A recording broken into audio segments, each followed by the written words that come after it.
ఇవాల్టి నుంచి బీజేపీ సభ్యత్వ నమోదు ఉత్సవ్ కార్యక్రమం జరిగింది. హైదరాబాద్ లో మెంబర్షిప్ డ్రైవ్ ప్రారంభించిన కేంద్ర మంత్రి కిషన్ రెడ్డి సభ్యత్వ నమోదుపై పార్టీ నేతలకు ఇప్పటికే శిక్షణ ఇచ్చామన్నారు. రాష్ట్రంలో 50 లక్షల సభ్యత్వ నమోదును బీజేపీ టార్గెట్ గా పెట్టుకుందన్నారు. కార్యకర్తలు ఇష్టంగా సభ్యత్వ నమోదును కొనసాగించాలన్నారు. గ్రామంలో ఉన్నటువంటి ఒక సాధారణ కార్యకర్త వరకు కూడా అందరం మళ్ళీ సభ్యులుగా చేరాలి. మన గతంలో సభ్యులుగా చేరాము, మధ్యలో కొత్త వాళ్ళని రెన్యువల్ మాత్రమే చేసుకునేటువంటి వాళ్ళం. కానీ ఈసారి మళ్ళీ మొత్తము ప్రతి ఒక్కరం కూడా రెన్యువల్ చేసుకోవాలి, అంటే కొత్తగా చేరాలి. కాబట్టి ఏ ఒక్కరు కూడా ఎగ్జామ్షన్ ఉండదు.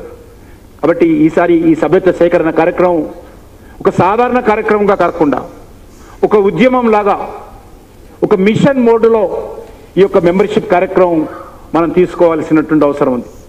ఇది పూర్తయిపోతే, ఈ సెప్టెంబర్ అక్టోబర్లో పూర్తయిపోతే మళ్ళీ మనము ఈ రాష్ట్రంలో ప్రజా ఉద్యమాలు చేయాల్సి ఉంటుంది. ఈ ప్రభుత్వం ప్రజా వ్యతిరేక విధానాలకు వ్యతిరేకంగా ప్రజలను సంఘటితం చేయాల్సినటువంటి అవసరం ఉంది. అది రైతాంగ సమస్యలు కావచ్చు, మహిళా సమస్యలు కావచ్చు, ఇంతకుముందు చెప్పినట్టు అనేక వర్గాలు ఏవైతే నిర్లక్ష్యానికి మరి ఈరోజు గురవుతున్నారో వాళ్ళందరినీ కూడా సంఘటితం చేయాలి. రాజకీయంగా మనం ముందుకెళ్లాల్సినటువంటి అవసరం ఉంది. కాబట్టి నేను మరొకసారి అందరిని కోరుతా ఉన్నాను, జిల్లా శాఖలు కానీ మండల శాఖలు కానీ ఐక్యమత్యంతో కలిసికట్టుగా ఈ సభ్యత్వ సేకరణ కార్యక్రమాన్ని విజయవంతం చేద్దాము.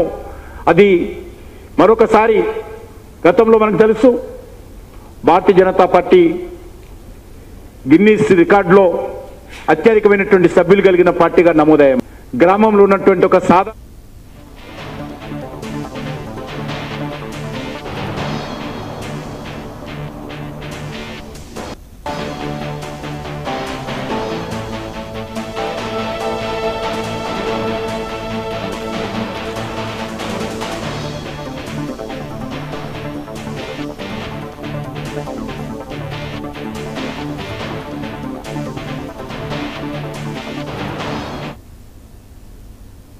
ఆర్మూర్